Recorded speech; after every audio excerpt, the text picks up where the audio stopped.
soft glow of candlelight flickers in the silence of a forgotten study, casting long, wavering shadows across weathered pages. Upon a heavy mahogany desk lies a journal bound in cracked leather, its corners frayed and its parchment stained with time. The faint scratch of a quill pen echoes in the stillness, each stroke pressing into the final entry of a life steeped in secrets. The ink bleeds slowly across the page, as if reluctant to give up the truths it carries. This is no ordinary journal. Within these pages are stories whispered in hushed tones, stories meant to be buried but never forgotten. Tonight, dear viewers, we pry open the creaking floorboards of history itself, peering into the darkness that hides beneath. Our journey begins in the quiet port city of Charleston, South Carolina.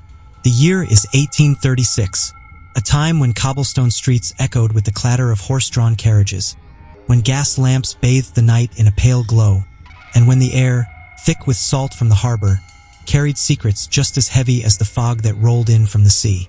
Charleston was a city of elegance and wealth, yet beneath its polished surface lay stories best left untold. Old mansions with tall, shuttered windows watched silently over narrow alleys. Families dined in grandeur while their halls hid whispers of sorrow. And down by the water's edge, sailors spoke of strange lights moving across the waves, of cries carried on the wind long after midnight. It was here, in this city of contrasts, of beauty and decay, of prosperity and dread, that an unsettling chain of events began to unfold. A disappearance that no one could explain, a household where time itself seemed to falter, and a series of encounters so chilling that the very mention of them was enough to silence even the most talkative tavern. Tonight, as we step into the dimly lit world of 1836 Charleston, remember this: not every mystery seeks to be solved, and not every truth longs to be spoken. Some linger in the shadows, waiting for curious eyes to open the wrong door, or for a careless hand to turn the wrong page. So settle in, let the candle burn low, and steel your nerves. For what you are about to hear is more than just a story. It is a fragment of history the living were never meant to hold. Welcome once again to Beneath the Floorboards, a tale that has been whispered about for generations, but never fully told until now. In the sweltering heat of a southern summer, amid the Spanish moss that draped from ancient oaks like the beards of slumbering giants, there lived a boy named Ezekiel Thorne, not yet a man, but no longer a child. Ezekiel stood at that precarious age where the world reveals itself in all its terrible glory. 17 years old, with eyes that seemed to peer beyond the veil of our world into something darker, something older. The Thorne family was respected in Charleston society, not among the wealthiest plantation owners, but certainly comfortable. Ezekiel's father, Judge William Thorne, had served on the circuit court for over 2 decades, passing judgment with a heavy hand and an unwavering belief in both the law of man and the law of God. His mother, Ella Laner, was a pious woman who filled their home with prayers and hymns, as if the very melodies might ward off the evils that lurked beyond their row iron gates. Their home on Church Street was a fine example of federal architecture, symmetrical and proper, much like the facade the family presented to society. Inside those walls, however, young Ezekiel had grown increasingly withdrawn, spending hours in the family library, poring over texts that most boys his age would find incomprehensible. That boy has an appetite for knowledge that borders on the unnatural, his father would say to colleagues over brandy and cigars in his study. At times, I wonder if such voracious reading is entirely healthy for a developing mind. If only Judge Thorne had known what particular knowledge his son hungered for. Ezekiel attended the Charleston Academy for Young Gentlemen, a prestigious institution that catered to the sons of the city's elite. The school was housed in a 3-story brick building on Meeting Street, its imposing facade topped with a small bell tower that called students to their lessons each morning. Headmaster Silas Blackwood ran the academy with military precision, believing that discipline was the cornerstone of education. Young men, Blackwood would pronounce during weekly assemblies, his voice echoing off marble floors. You stand at the threshold of a new era. The future of our great state depends upon your moral character and intellectual rigor. But Ezekiel cared little for the future of South Carolina. His attention was fixed on something far more ancient. It began innocently enough, as these things often do. During a lesson on classical languages, Professor Ambrose Montgomery had mentioned the etymology of the word demon from the Greek daimon, which originally referred not to malevolent spirits, but simply to divine powers or lesser gods. Language, Professor Montgomery had said, adjusting his wire-rimmed spectacles as power beyond mere communication. The ancients believed that to name something was to exercise control over it. Nomina sunt consequentia rerum. Names are the consequences of things. Something in those words had ignited a spark in Ezekiel's mind. That evening he had requested permission to remain in the school's modest library after hours, claiming he needed to complete an essay on rhetoric. The elderly librarian, Mr. Jenkins, had acquiesced with a nod, handing the boy a brass key. Mind the candles, Master Thorne. These volumes are irreplaceable. As twilight deepened into night, Ezekiel ventured into sections of the library few students ever explored. Behind a roll-top desk in the farthest corner, he discovered a small collection of books that seemed out of place in a school dedicated to preparing young men for positions in commerce, law, and government. Among them was a slender volume bound in cracked leather, its title barely legible, Demonology in Form of a Dialogue. The text, published nearly 2 centuries earlier under the authorship of King James himself, detailed the identification and classification of demonic entities. Beside it had even older tomes, translations of the apocryphal Book of Enoch, fragments of the Lemegetan Clavicula Salomonis, and a curious manuscript with no title written in a spidery hand that shifted between Latin, Greek, and symbols Ezekiel had never encountered. The boy was transfixed. Hours passed like minutes as he transcribed passages into his journal, his quill moving feverishly across the page. It was only when the clock in the bell tower struck midnight that Mr. Jenkins returned, alarmed to find the boy still there. Master Thorne, this is most irregular. Your father would be. My father need not know, Ezekiel had replied, his voice strangely calm. I finished my work now. Mr. Jenkins had regarded the boy with unease. Something in Ezekiel's demeanor had changed. His normally thoughtful expression replaced by a feverish intensity that made the old librarian shudder. Very well, but in future, please observe proper hours. Ezekiel had nodded, slipping his journal into his satchel. As he passed the librarian, the old man noticed an unusual scent. Not the expected aroma of adolescence and ink, but something acrid like sulfur or struck matches. That night marked the beginning of Ezekiel's transformation. Over the following weeks, he withdrew further from his classmates, speaking only when called upon in class. His answers precise, but delivered with a detachment that unnerved his instructors. His only companion was Daniel Cooper, a quiet, scholarly boy who shared Ezekiel's interest in ancient languages. I've discovered something remarkable, Ezekiel confided in Daniel one afternoon as they walked along the Battery, the harbor breeze offering brief respite from the Carolina heat. The names we use for people, for objects, for ideas, they're merely approximations. The true names, the original names, hold power we can scarcely imagine. Daniel had laughed nervously. You sound like my grandfather. He has some rather peculiar notions about such things. Old slave superstitions, my father calls them. Ezekiel had stopped walking, turning to face his friend with an intensity that made Daniel step back. The enslaved understand more than their masters give them credit for. They remember older gods, older ways. Ezekiel, you mustn't speak of such things.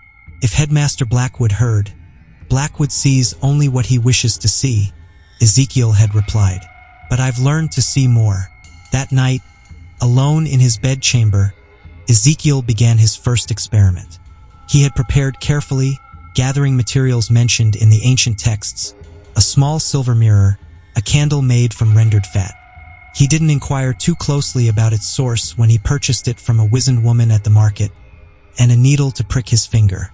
The ritual was simple but precise. Ezekiel positioned the mirror to capture both the candle light and his own reflection, then allowed 3 drops of blood to fall upon the flame. As the blood sizzled and the scent of copper filled the air, he whispered a name he had discovered in his research. Not the common name of the entity as recorded in grimoires, but what he believed to be its true name, a sequence of syllables that seemed to resist being spoken aloud. For several minutes, nothing happened. Ezekiel was about to concede failure when the candle flame suddenly stretched upward, growing impossibly tall before collapsing into a blue glow that barely illuminated the room. And in the mirror, Ezekiel no longer saw his own reflection. The face that stared back at him was ancient beyond reckoning. Neither male nor female, neither human nor beast, but something that existed in the liminal spaces between definitions. Its eyes held the emptiness of the void between stars. "I know you," Ezekiel whispered, his voice steady despite the terror clutching at his heart. "I know your true name." The entity in the mirror tilted its head, an expression of curiosity crossing its inhuman features. "And what would you have of me, child of dust?" The voice seemed to emanate not from the mirror, but from the shadows themselves, a susurration that bypassed his ears and spoke directly to his mind. "Knowledge," Ezekiel replied without hesitation. "I would know the names of others like you." The entity's laughter was like glass breaking underwater. "Such ambition in one so young. Names have prices, little namer. Are you prepared to pay?" "I am." The smile that spread across the entity's face would haunt Ezekiel's dreams for years to come. Then listen carefully. When dawn broke, Ezekiel was still sitting before the mirror, which now reflected only his own face, pale, eyes bloodshot, but wearing an expression of profound satisfaction. His journal lay open beside him, its pages filled with names written in a script that seemed to crawl across the parchment like living things. The following day at the academy, Professor Montgomery noticed a change in his star pupil. During a recitation of Virgil, Ezekiel translated the Latin with flawless accuracy. But there was something unsettling in his delivery, subtle inflections that seemed to invest the ancient words with meanings beyond their intended scope. "Most impressive, Master Thorne," Montgomery said, removing his spectacles to polish them nervously, "though I confess your pronunciation differs somewhat from the classical form we've studied." "Language evolves, Professor," Ezekiel replied, his gaze fixed on some point beyond the classroom window. "What we consider proper Latin is merely an echo of voices long silenced." Several students exchanged glances. Ezekiel had always been reserved, even peculiar, but this new intensity was discomforting. As spring advanced towards summer, Ezekiel's experiments continued. Each night he would summon a different entity, compelling it through the power of its true name to reveal the names of others. His journal grew thick with this forbidden taxonomy, each entry accompanied by symbols and notations in a script of his own devising. The physical toll of these rituals became increasingly apparent. Ezekiel grew thinner, his complexion taking on a waxy pallor. Dark circles formed beneath his eyes, giving him the appearance of one much older than his 17 years. When his mother expressed concern, he dismissed it as the natural consequence of his studies.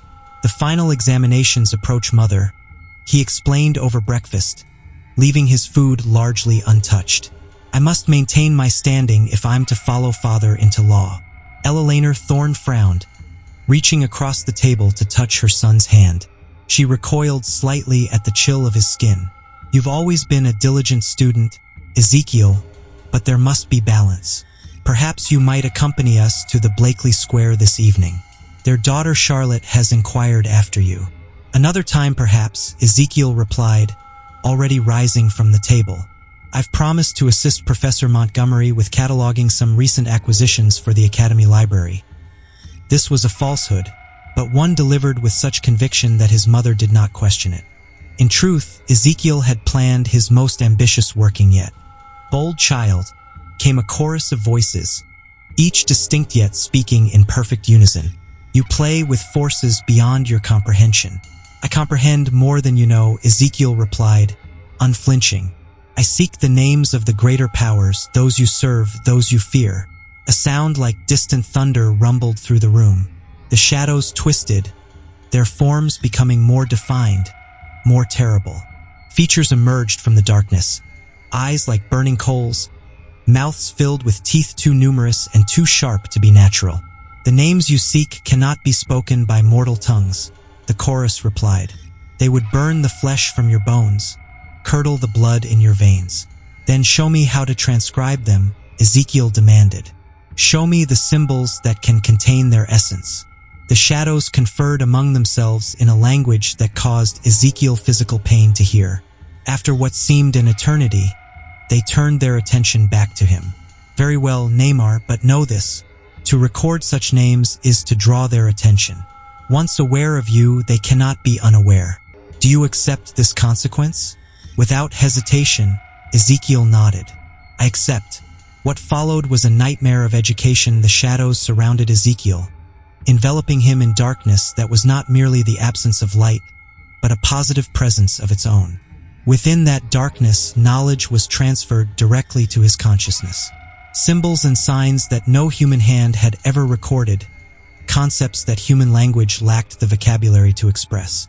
Hours passed, or perhaps days, within the shadow realm.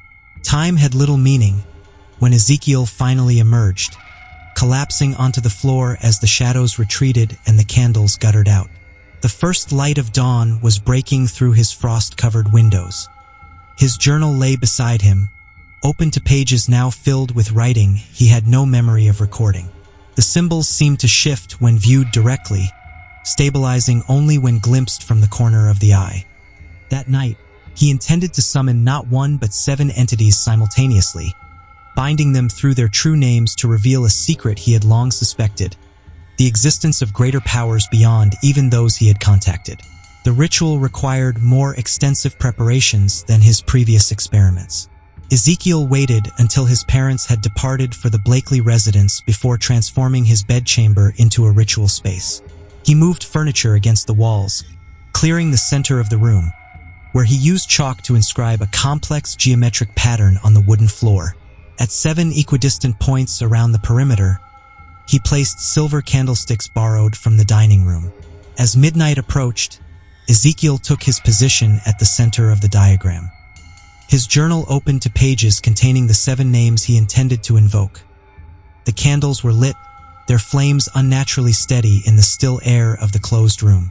One by one he called the names, each syllable pronounced with meticulous precision. As each name was spoken, its corresponding candle flared high before settling into a flame of distinct color: crimson, amber, emerald, azure, violet, silver, and a final flame that burned with a darkness that seemed to consume light rather than emit it. The temperature in the room plummeted. Frost formed on the window panes despite the June heat outside. Ezekiel's breath clouded before him as he completed the final invocation. By your true names, I have called you, he intoned, his voice stronger and more resonant than seemed possible from his slight frame. By your true names, I bind you. By your true names, I command you to reveal the greater truth. The flames began to dance, stretching toward the ceiling and then bending inward as if reaching for Ezekiel at the center of the circle. Shadows coalesced between the flames, taking on vague humanoid forms that shifted and changed with each flicker of light. More disturbing still, the ink appeared not to have dried completely, glistening wetly in the early morning light despite having been applied hours before. Ezekiel barely had time to hide the journal before a knock came at his door. It was Agatha, one of the household servants, her expression concerned. Master Ezekiel, your parents returned late from their engagement and retired immediately, but asked me to ensure you'd taken breakfast before departing for school.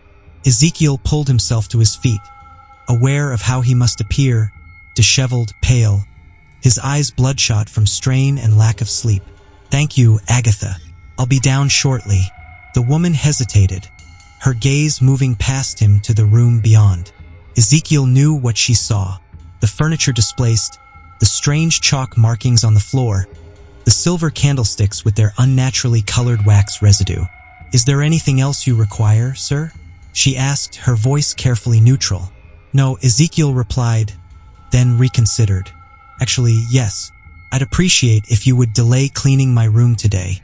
I'm conducting an experiment for my natural philosophy class. The results must remain undisturbed. Agatha nodded, though her expression suggested she wasn't entirely convinced. As you wish, Master Ezekiel. As she turned to leave, Ezekiel noticed something that sent a chill through him.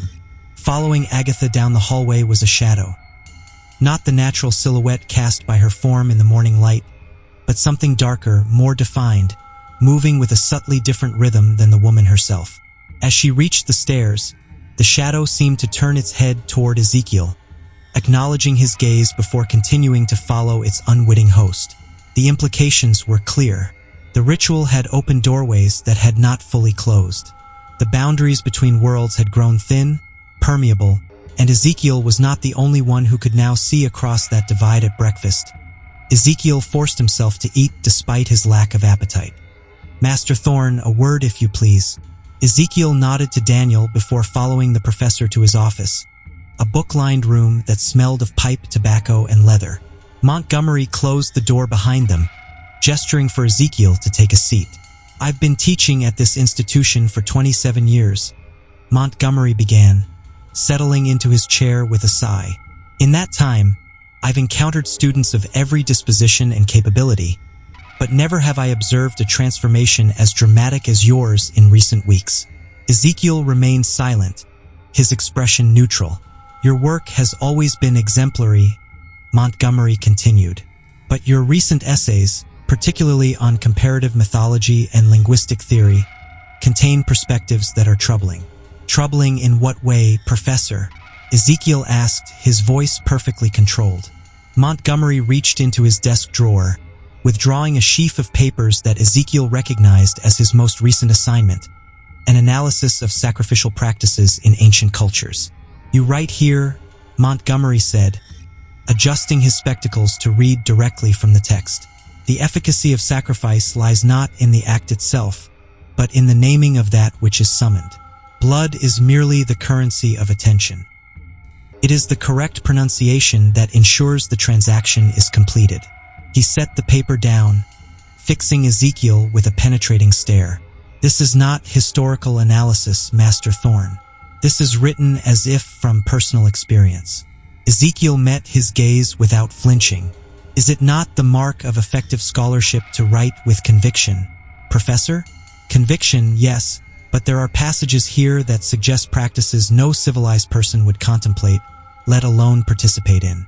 Montgomery leaned forward, lowering his voice.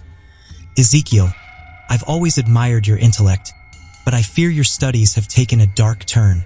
There are books, texts that no respectable institution would acknowledge that can lead an impressionable mind astray." "You refer to the volumes kept behind Mr. Jenkins's desk," Ezekiel said, his tone matter of fact, "the collection of esoterica that the Academy officially denies possessing." Montgomery blanched. "How did you?" "As you said, Professor, my intellect has always served me well." Ezekiel rose from his chair. "Is there anything else? I shouldn't like to be late for Headmaster Blackwood's lecture on moral philosophy." The irony in his voice was subtle but unmistakable. Montgomery regarded him for a long moment before shaking his head. "You may go, but I'll be speaking with your father about my concerns." "As you wish," Ezekiel replied, knowing that his father, practical, rational Judge Thorn, would dismiss such concerns as academic hysteria. "Good day, Professor." As Ezekiel departed, Montgomery couldn't shake the feeling that something fundamental had changed in his prized student, as if the boy who had entered his office was somehow not entirely the same entity that had left it. The remainder of the school day passed in a haze for Ezekiel. His thoughts were focused on the evening ahead, on what he would reveal to Daniel and how much. The knowledge he had acquired came with responsibility. To share it indiscriminately would be dangerous. Yet he felt a growing need for a confidant, someone who could appreciate the magnitude of his discoveries. As the final bell rang, signaling the end of classes, Headmaster Blackwood made an unexpected announcement. Standing on the steps of the main building, he addressed the departing students. "Young gentlemen, a moment of your time. It has come to my attention that certain materials of an inappropriate nature have been circulating among the student body. Any scholar found in possession of texts not explicitly approved by the faculty will face severe consequences, potentially including expulsion. Furthermore, any student aware of such materials is duty-bound to report them immediately." Knowing he would need strength for the day ahead, his mind raced with the knowledge that had been imparted to him during the night. The greater powers, entities so vast and ancient that the demons he had previously summoned were mere servants in comparison, now had names he could transcribe, if not pronounce. More concerning was the awareness that in gaining this knowledge he had drawn their attention. He could feel it like a weight upon his consciousness, a distant scrutiny that never wavered. The walk to the academy that morning revealed a changed world. Charleston appeared the same to ordinary eyes, the same elegant homes with their piazzas and gardens, the same merchants opening their shops, the same enslaved workers beginning their daily labors. But Ezekiel now perceived the shadows that accompanied many of these figures. Not all, but enough to suggest that the influence of the entities he studied was far more pervasive than he had imagined. Some shadows were faint, barely discernible, attaching themselves to individuals who showed little awareness of their presence. Others were more substantial, moving with purpose alongside humans who occasionally cast uneasy glances over their shoulders, as if sensing something just beyond their perception. Most disturbing were the few shadows that seemed fully autonomous, unattached to any human host, drifting through the streets with apparent intelligence and intent. One such entity followed Ezekiel for several blocks before veering away toward the harbor, its form briefly solidifying into something that resembled a man in outdated sailor's attire before dissolving back into formless darkness. At the academy, Ezekiel found it increasingly difficult to focus on his lessons. The Latin and Greek that had once fascinated him now seemed trivial compared to the languages he had encountered during his ritual. Mathematics and natural philosophy, subjects he had excelled in, now appeared to barely scratch the surface of how reality functioned. During the noon recess, Daniel Cooper sought him out, concern evident in his expression. "Ezekiel, are you unwell? You haven't seemed yourself these past weeks." Ezekiel regarded his friend carefully. Daniel's shadow was his own, natural, proportionate, moving in perfect synchronization with his body.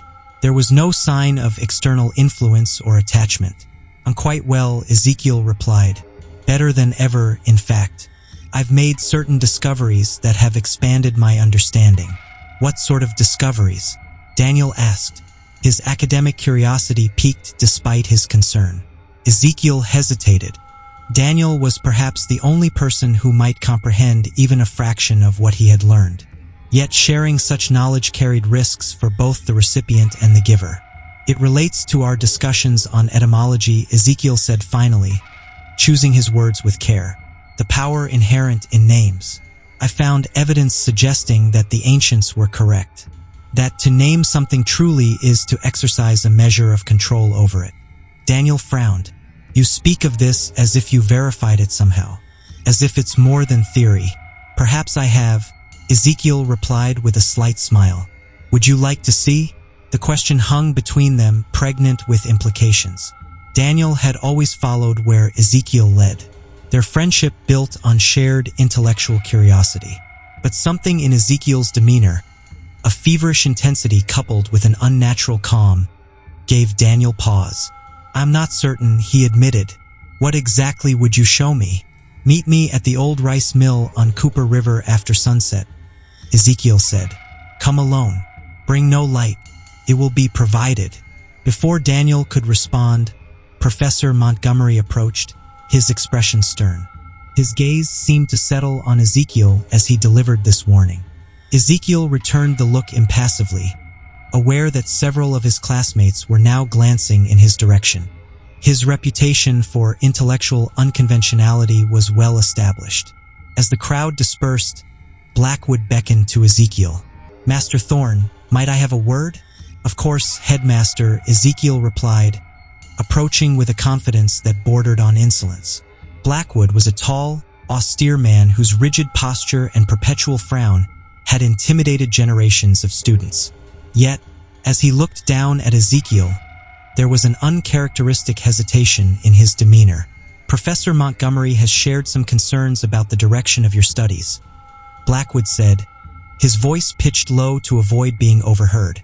"While I've always encouraged intellectual curiosity, there are boundaries that must be respected. Certain areas of inquiry lead only to moral corruption and spiritual degradation." "With all due respect, Headmaster," Ezekiel replied, "the pursuit of knowledge cannot be circumscribed by arbitrary limitations. Truth exists independent of our comfort with it." Blackwood's expression hardened. That sounds dangerously close to the rationalist philosophies that have corrupted so many young minds. Remember, Master Thorn, that we are a Christian institution. Our primary duty is to shape young men of moral character, not merely to fill their heads with facts and theories. I understand completely, Ezekiel said, his tone revealing nothing of his true thoughts. See that you do, Blackwood replied. Graduation is but 3 weeks away. It would be a shame if your academic career were to end under a cloud of controversy. With a curt nod, the headmaster turned and strode back into the building, his black coat flapping like wings in the late afternoon breeze. As he watched him go, Ezekiel noticed that Blackwood's shadow seemed to lag slightly behind his physical form, as if reluctant to follow its master. Interesting, Ezekiel thought. Even our moral arbiter has his attachments.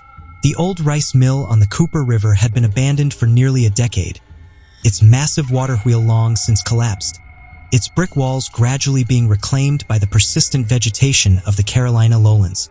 Local children whispered that the place was haunted by the spirits of enslaved workers who had died there, their phantom wails sometimes heard on stormy nights. Ezekiel arrived as twilight deepened into darkness. The air was thick with humidity, mosquitoes whining in clouds around his head as he picked his way through the overgrown path to the mill's entrance. He carried with him a small satchel containing his journal, a silver candlestick, and a few other items necessary for the demonstration he had planned. Inside the mill was a cathedral of shadows. Moonlight filtered through holes in the roof, casting weak silver illumination across rusted machinery and rotting floorboards. Ezekiel moved with surprising confidence through the darkness as if guided by senses beyond the merely visual. He selected a relatively intact corner of the building, clearing away debris to create a space about 10 foot square. From his satchel, he withdrew a piece of chalk and began to mark the floor with symbols similar to those he had used in his bedchamber, though simpler in design. As he worked, Ezekiel became aware of movement in the shadows around him, subtle shifts that couldn't be attributed to the play of moonlight or the stirring of night breezes. He was not alone in the mill, but the presences he sensed were not human. "I know you're there," he said aloud, continuing his work without looking up. "You're curious about what I intend. That's natural, but understand that I am protected. The names I possess ensure that the shadows seemed to retreat slightly, though they continued to observe from a distance."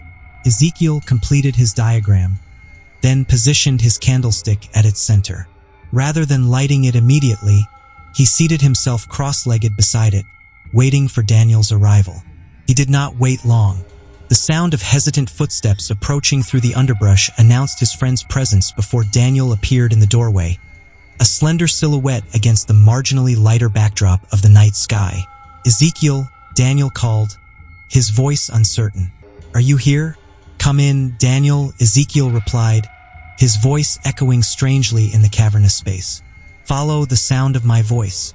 Daniel advanced cautiously, stumbling occasionally on the uneven floor. As he drew nearer, he gasped at the sight of Ezekiel seated within the chalk diagram. "What is all this?" he asked, stopping at the edge of the marked area. "Precaution," Ezekiel explained, "and a focusing mechanism. Please sit opposite me." Daniel hesitated, glancing around nervously. "I don't know, Ezekiel. This seems irregular." "Everything worthwhile begins as irregularity," Ezekiel replied with a smile. "Science, art, philosophy, all were once considered blasphemous or insane."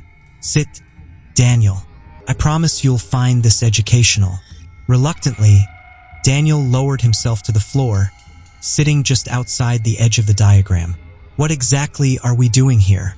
In response, Ezekiel struck a match, its sudden flare causing Daniel to flinch. He lit the candle, whose flame burned with an unusual steadiness, casting a circle of warm light that encompassed both boys. "I told you earlier that I've made discoveries about names and their power," Ezekiel said, opening his journal to a page marked with a ribbon. "What I didn't explain is how I came by this knowledge." Over the next hour, Ezekiel related a carefully edited version of his experiences, his discovery of the esoteric texts in the Academy library, his initial experiments with summoning, and the gradual expansion of his understanding. He omitted the more disturbing aspects, particularly the ritual involving the 7 entities and the knowledge of the greater powers. Some truths were too dangerous to share, even with a friend as trusted as Daniel. Throughout the telling, Daniel's expression shifted from skepticism to fascination to growing unease. "This can't be possible," he said when Ezekiel finished. "Contradicts everything we've been taught about natural law." "Natural law as currently understood," Ezekiel corrected. "Remember that less than a century ago, electricity was considered little more than a parlor trick. Now Franklin's discoveries are revolutionizing our understanding of the physical world. What I found is simply another force, older, less mechanical, but equally subject to systematic investigation." "Can you demonstrate?" Daniel asked, both hope and fear evident in his voice. Ezekiel nodded, turning to a different page in his journal. "I'll show you something small, a minor entity, harmless if properly controlled." Before Daniel could respond, Ezekiel began to recite a sequence of syllables that seemed to resist being heard, as if the human ear was not designed to process such sounds. The candle flame dipped and swayed in response, though there was no breeze within the mill. Daniel watched in growing alarm as the shadows beyond their circle of light began to coalesce, forming a roughly humanoid shape about the size of a child. It had no distinct features, merely suggestions of a head and limbs, like a silhouette cut from the darkness itself. "By your true name I have called you," Ezekiel said, his voice now possessing that same unnatural resonance Daniel had noticed earlier at the academy. "By your true name I bind you. Reveal yourself to my companion." The shadow figure seemed to bow slightly, acknowledging the command.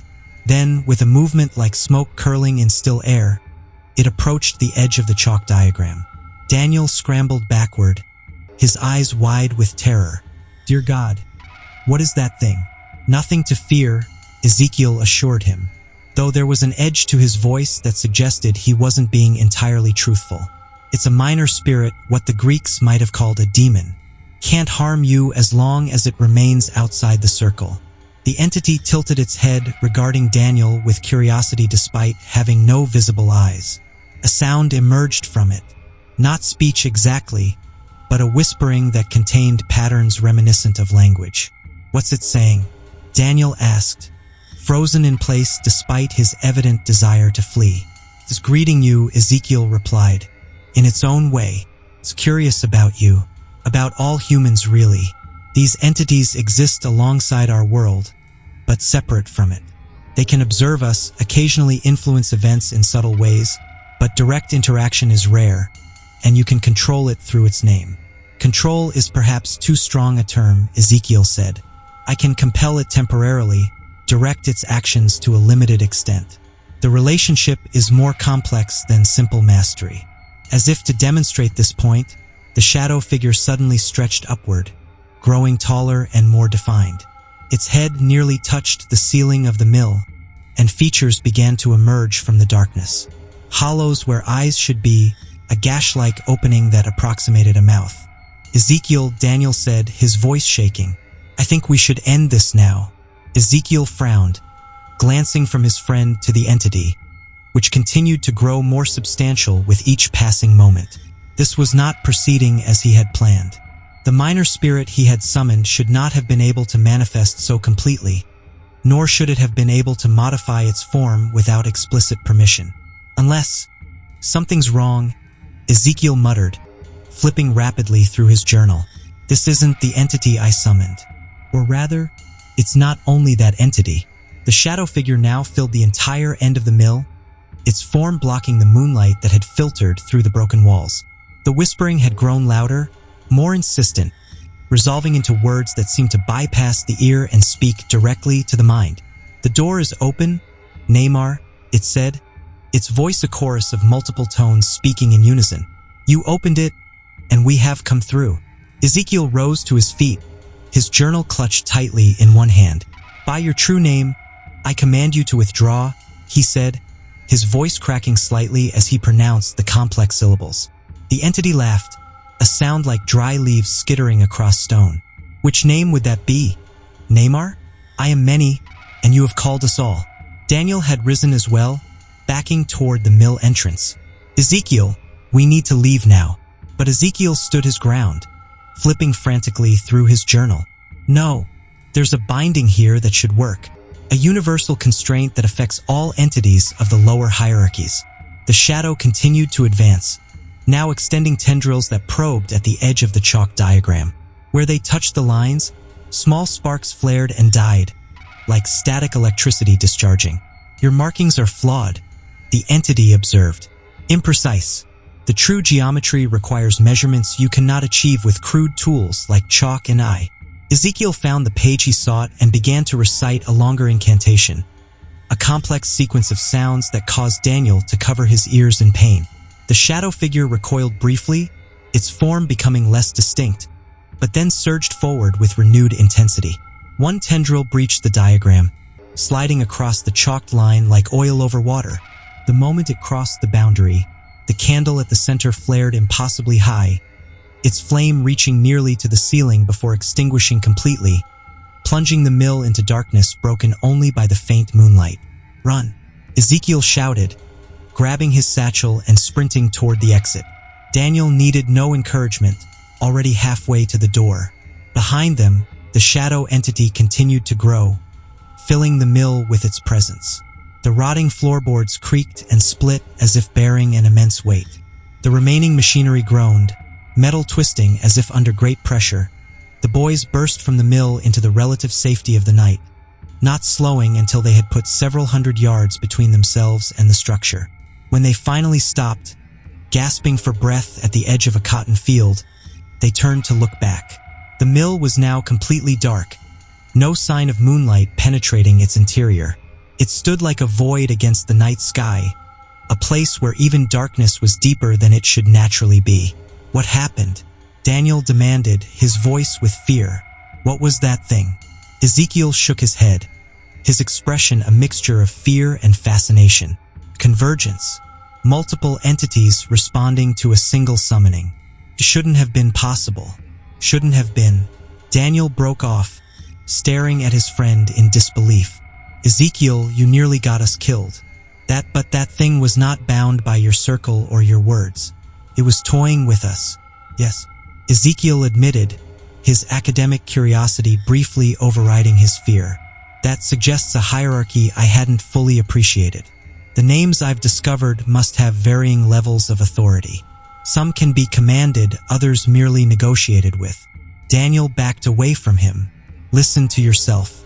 This isn't some academic exercise, Ezekiel. You're meddling with forces beyond comprehension." "Not beyond comprehension," Ezekiel corrected. "Beyond current comprehension." The moment it crossed the boundary, the candle at the center flared impossibly high, its flame reaching nearly to the ceiling before extinguishing completely, plunging the mill into darkness broken only by the faint moonlight. "Run!" Ezekiel shouted, grabbing his satchel and sprinting toward the exit. Daniel needed no encouragement, already halfway to the door. Behind them, the shadow entity continued to grow, filling the mill with its presence. The rotting floorboards creaked and split as if bearing an immense weight. The remaining machinery groaned, metal twisting as if under great pressure. The boys burst from the mill into the relative safety of the night, not slowing until they had put several hundred yards between themselves and the structure. When they finally stopped, gasping for breath at the edge of a cotton field, they turned to look back. The mill was now completely dark, no sign of moonlight penetrating its interior. It stood like a void against the night sky, a place where even darkness was deeper than it should naturally be. "What happened?" Daniel demanded, his voice with fear. "What was that thing?" Ezekiel shook his head, his expression a mixture of fear and fascination. Convergence. Multiple entities responding to a single summoning. Shouldn't have been possible. Shouldn't have been. Daniel broke off, staring at his friend in disbelief. "Ezekiel, you nearly got us killed. But that thing was not bound by your circle or your words. It was toying with us." "Yes," Ezekiel admitted, his academic curiosity briefly overriding his fear. "That suggests a hierarchy I hadn't fully appreciated. The names I've discovered must have varying levels of authority. Some can be commanded, others merely negotiated with." Daniel backed away from him. "Listen to yourself. This isn't some academic exercise, Ezekiel. You're meddling with forces beyond comprehension." Not beyond comprehension, Ezekiel corrected. Beyond current comprehension, Master Thorne, Montgomery said, his voice strained. Perhaps you would care to explain the meaning of your commentary. Ezekiel glanced down at his notes and felt a chill run through him. Where he had been transcribing Montgomery's lecture, the page now contained a dense block of text in a script that resembled no human language. The same crawling symbols he had recorded during his ritual with the 7 entities. I apologize, Professor, Ezekiel said hastily, closing his notebook. A momentary distraction. It won't happen again. Montgomery's expression suggested he wasn't satisfied with this explanation, but he resumed his lecture, casting occasional glances toward Ezekiel for the remainder of the class. As the day of graduation approached, these incidents increased in frequency and duration. Ezekiel began to suspect that his experiments had created a connection between himself and the entities he had named, a channel through which influence could flow in both directions. The night before graduation, Ezekiel made a decision. He would perform one final ritual, not to summon or to bind, but to sever.